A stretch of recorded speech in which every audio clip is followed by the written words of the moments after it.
Bonjour, bonsoir à tous et bienvenue dans cette nouvelle vidéo de mythologie. Aujourd'hui, ce sera de la mythologie grecque et nous allons parler sûrement du mythe le plus connu parce qu'il a été traité dans toutes les religions. C'est d'ailleurs en différentes versions, hein, et c'est le récit de la création du monde selon la mythologie grecque, bien sûr.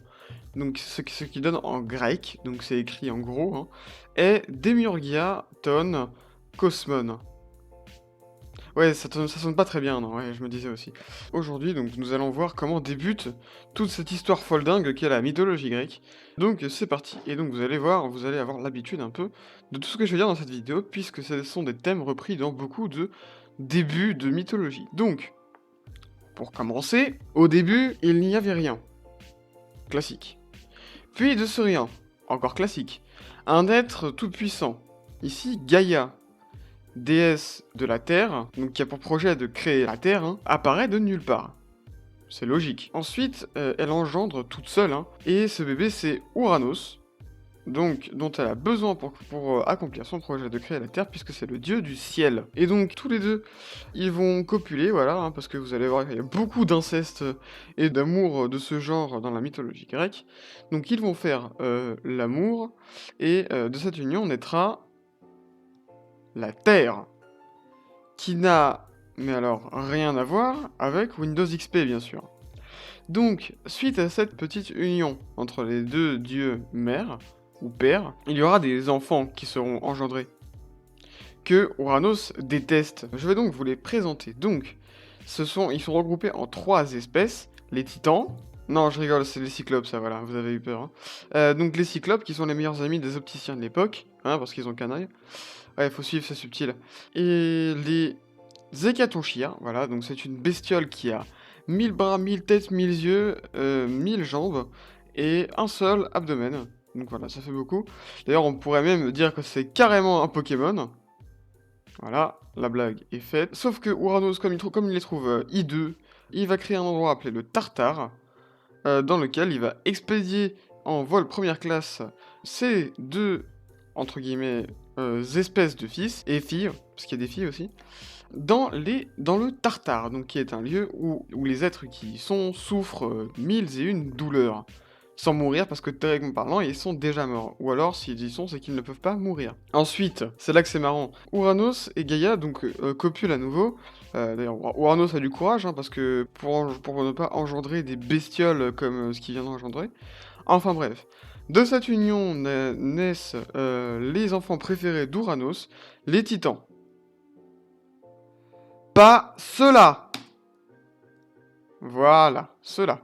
Donc, les titans ont un aspect plutôt humanoïde, et d'ailleurs, plutôt pas mal d'entre eux sont connus, dont deux ressortent, même trois se ressortent beaucoup, donc, et dont nous allons parler dans le futur. Dans cette vidéo, nous parlerons de Chronos, de Rhea, et dans notre prochaine vidéo, nous parlerons du titan Prométhée. Donc, comme je l'ai dit, donc, dernier fils né des titans, qui est un peu révolutionnaire, donc Chronos sans H, hein, sinon c'est le dieu du temps. Chronos, donc, qui est un peu rebelle, hein, voilà, et qui trouve que ce qu'a fait son père à ses frères et sœurs, les hécatonchires, hein, bien sûr, et les cyclopes, donc trouve que c'est pas très gentil, alors il va décider de prendre sa faucille à deux mains et de couper l'entrejambe de son père, ce qui va le tuer, parce que nous savons très certainement que 80% du cerveau des personnes, surtout des hommes de cette époque était situé dans ces parties-là. Oui, parce que si c'était des femmes, ce serait un peu illogique. Donc, Chronos coupe les noisettes de son père, ce qui va avoir pour effet de le tuer et répandre son sang partout sur le sol. Voilà. Ah oui, et suite à quoi, donc Chronos qui avait promis aux Cyclopes et aux Hécatonchires de les libérer du Tartare, eh bien, il va les réexpédier instantanément dès qu'ils auront été libérés. Chronos, donc, en bon dictateur qu'il est, va prendre le pouvoir et va épouser sa sœur Rhea, ou Rhea Silvia, dans la mythologie romaine. De cette union, il aura 5 enfants de Rhea, sauf qu'il a un petit problème, c'est qu'il a peur de se faire débourser lui aussi, du coup il devient complètement fou, et commence à manger ses gamins, sûrement avec des frites et du ketchup. Donc tous les enfants que Rhea fera, Chronos les mangera. Sauf que Rhea, elle en a un peu marre. Alors un jour, Gaïa vient lui chuchoter à l'oreille. Tiens, donne-lui une pierre emmitouflée dans une serviette. Il n'y verra que du feu. Et donc vous vous souvenez de la réflexion sur les testicules juste avant, voilà.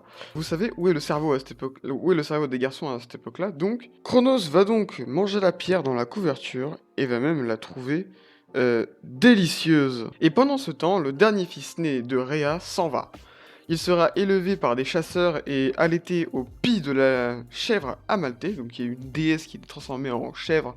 Mais là encore, c'est compliqué. Et donc ce gamin grandira, deviendra un fort beau jeune homme, et donc c'est celui qu'on connaît sous le nom de Zeus, qui n'est pas encore un dieu. Donc Zeus, qui en grandissant prend en maturité, trouve que ce que son père a fait subir à ses frères et sœurs, c'est pas cool, hein, encore une fois. Du coup, il va lui causer. Et sauf que la discussion n'aboutit à rien.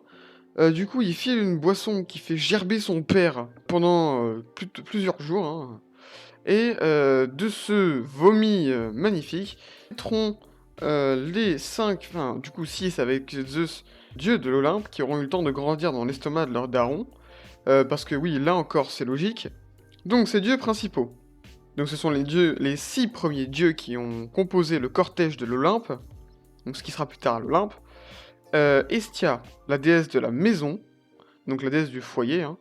Déméter, la déesse des récoltes. Héra, la déesse du mariage et de la fidélité conjugale qui est mariée au plus gros charreau de l'univers.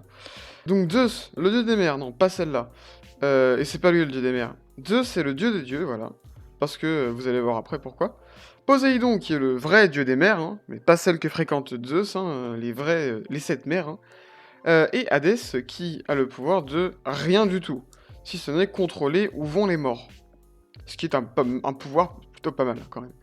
Pour en revenir à ce bon vieux Tartare, vous vous souvenez bien que les Cyclopes et les Hécatonchyres y sont toujours, que c'est pas cool, et du coup Zeus et ses frères et sœurs vont aller se rebeller contre leur papa, et tout ce petit cortège familial va l'envoyer au Tartare, où à son tour il subira 1001 tortures. De ce fait, les Cyclopes et les Hécatonchyres sont libérés. Les Hécatonchyres, on n'entend plus parler de toute la mythologie grecque, c'est-à-dire qu'après ce récit, aucun Naède ou aucun conteur n'en a reparlé dans des textes. Sauf que, point positif, c'est que les Cyclopes, de bonne grâce, vont offrir aux 3 hommes, parce que les femmes on s'en fout, non, c'est une blague, bien sûr. Donc, vont offrir aux 3 aînés, enfin, aux 3... ouais, il n'y a pas trop de raison pour laquelle c'est que aux 3 mecs. Donc, ils vont offrir à Zeus le foudre, pas la foudre, bien que le foudre engendre la foudre.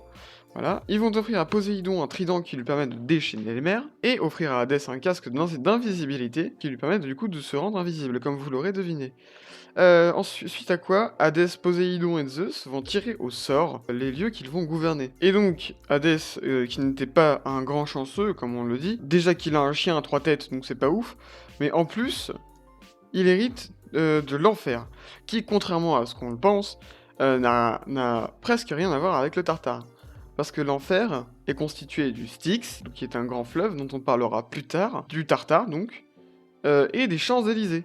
Alors les Champs-Élysées, c'est comme le paradis, hein, comme quoi on peut trouver le paradis dans l'enfer. Et donc c'est Hadès qui décide de la direction que prennent les morts.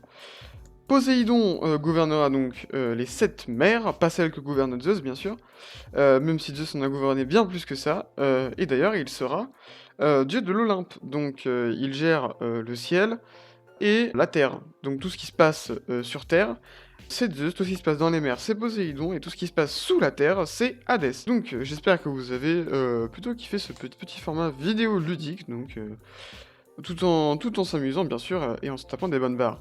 Tous ces mythes, donc ces 6 dieux, donneront naissance à peu près une vingtaine de dieux différents, et Zeus donnera, grâce à ses nombreuses copulations, tous les héros de la mythologie grecque, comme Héraclès ou encore Castor, Pollux, etc. Dont bien sûr nous aurons l'occasion de parler plus tard. Donc j'espère avant tout que cette vidéo vous a plu.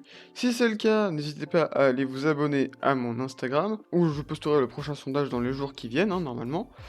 Si tout se passe bien sûr. à me follow sur Twitter, où je poste les actus de la chaîne et les dates de sortie des prochaines vidéos. C'est mieux, hein. D'ailleurs, tout ça, c'est dans la description, hein. Et, bien sûr, vous abonner à cette magnifique chaîne YouTube qu'est Mythologie, voilà, parce que c'est un projet qui me tient à cœur, pour ceux qui se demanderaient. Ah oui, et vous connaissez encore une fois le dicton, mettez un pouce bleu et activez la cloche si vous voulez être notifié des prochaines vidéos. Vous n'aurez pas à être notifié des prochaines vidéos si vous êtes abonné, bien sûr, au Twitter. Voilà. Parce que du coup, je poste les dates sur Twitter. Donc, en espérant que cette vidéo vous ait plu, je vous dis à la prochaine et vous souhaite une bonne soirée ou une bonne journée. A plus.